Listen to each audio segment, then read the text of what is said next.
Assalamualaikum warahmatullahi wabarakatuh. Perkenalkan, nama saya Nur Hamila dari kelas 11 AKL 3 nomor absen 23. Di sini saya akan membahas tentang bab gambar kerja produk. Untuk yang pertama, kita akan membahas konsep lembar kerja. Gambar kerja digunakan sebagai acuan untuk dilaksanakannya di lapangan. Gambar kerja harus dibuat sedemikian rupa sehingga mudah dimengerti dalam pengerjaannya.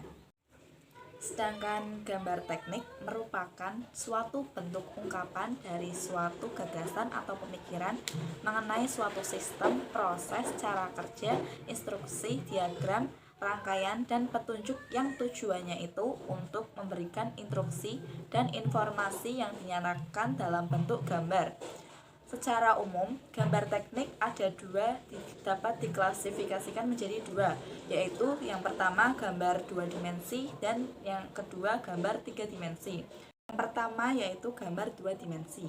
Gambar 2 dimensi merupakan gambar yang menampilkan salah satu bagian permukaan dari suatu benda, sehingga permukaan yang lain tidak ditampilkan pada gambar tersebut, namun dapat ditampilkan di sampingnya, baik di atas maupun bawahnya, di samping kiri maupun kanannya.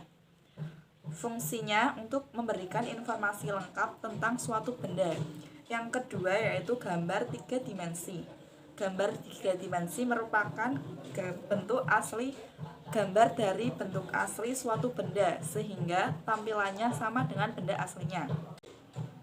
Pada gambar kerja ini yang digunakan hanya gambar 2 dimensi saja, gambar 3 dimensi tidak digunakan. Tujuan gambar kerja.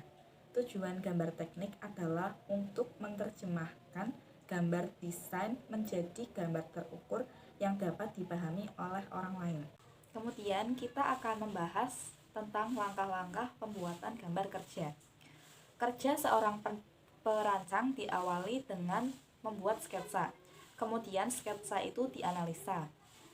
Perancang juga harus memberikan rincian banyaknya elemen yang harus dibuat dan cara perakitannya. Dalam membuat gambar kerja sebuah produk, seorang wirausaha harus memperhatikan beberapa hal berikut. Yang pertama yaitu keamanan produk tersebut. Yang kedua, ergonomisnya produk tersebut.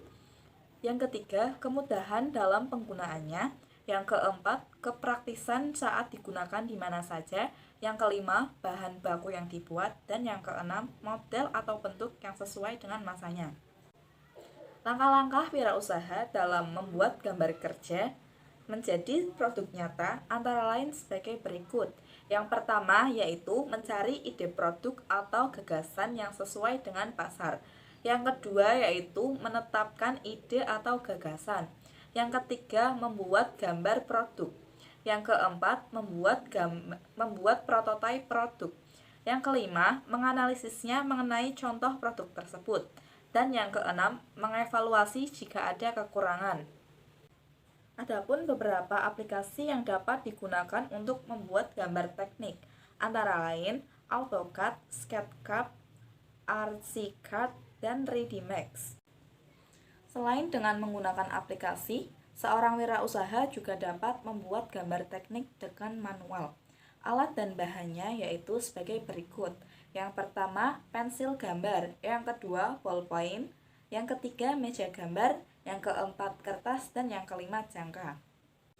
Demikianlah pembahasan yang dapat saya sampaikan mengenai gambar kerja produk. Kurang lebihnya saya mohon maaf. Semoga bermanfaat dan jangan lupa like, comment, and subscribe. Wassalamualaikum warahmatullahi wabarakatuh.